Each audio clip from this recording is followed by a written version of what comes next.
Hi, मैं doctor Swarnika Srivastava, Senior Consultant Cardiac Surgery with Dr. Bhan, and we are starting our Advanced Heart Failure Clinic at the 3rd floor on room number 14. Now, there are some myths about what is heart failure and what is heart transplant. We are here to resolve some of them. Well, when do you come for a advanced heart failure clinic? Advanced heart failure is जब आपका heart दवाइयों पे देने के बावजूद भी आपको failure के सिम्टम्स आएँ, जैसे कि सांस फूलना, पैरों में सूजन आना या पीलिया होना जिसमें बिलिरुबिन बढ़ जाए, या धीरे धीरे आपका किडनी फंक्शन उन दवाइयों पे जो हार्ट फेलियर के लिए दी जाती है, किडनी फंक्शन डिक्रीज़ होने लगे, ऑलरेडी आपको एक पेसमेकर जैसी मशीन लगी हुई हो, बट स्टिल वो बार बार उसको आपको झटके देने पड़े। उसके बाद आपकी एक कंडीशन आती है कि जब दवाइयाँ और मशीन वर्क नहीं करते, is the condition which is called advanced heart failure, and then वो पेशेंट हमारे पास आते हैं हार्ट ट्रांसप्लांट के लिए। अब क्वेश्चन ये आता है कि क्या दवाइयों और मशीन से हार्ट फेलियर के पेशेंट जिनका जो इजेक्शन फ्रैक्शन है, हार्ट की पावर है जो घट जाती है, वो नॉर्मल हो सकती है?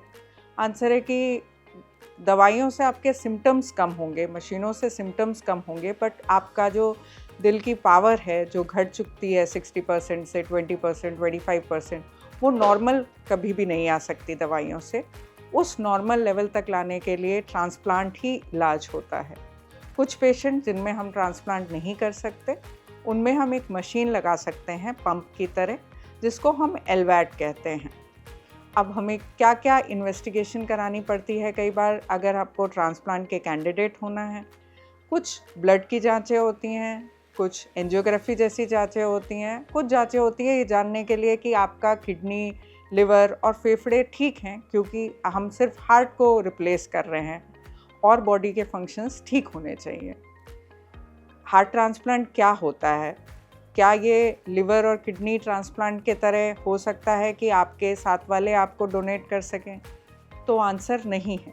ये केवल एक ब्रेन डेड, मतलब एक डेड इंसान से ही मिल सकता है। वो इंसान जिसने पहले से कंसेंट दी हो या उसकी फैमिली मेम्बर ने कंसेंट दी हो कि वो ऑर्गन डोनेट कर सके, तभी मिल सकता है वो ऑर्गन।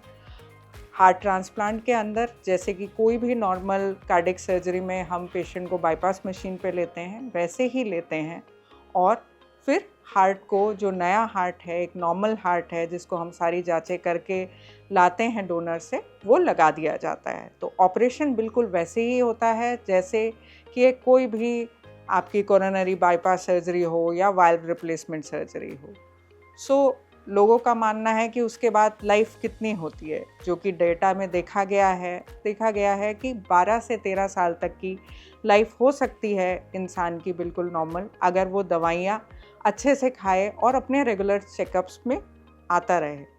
नाउ हमें रजिस्टर कैसे करना होता है? हर एक व्यक्ति जो रेसिपिएंट कहलाता है, जो मरीज़ होता है, उसको हम नोटो की लिस्ट पे, जो कि एक नेशनल ऑर्गेनाइजेशन है, उसको लिस्ट करते हैं। उसके ब्लड ग्रुप, हाइट, वेट के अनुसार उसको डोनर जब सेम मैचिंग ब्लड ग्रुप का मिलता है या उसके वेट से मैचिंग मिलता है, तब उनको मिलता है उनकी सीनियरिटी के बेसिस पे, मतलब कितना पुराना उन्होंने रजिस्ट्रेशन कराया होता है।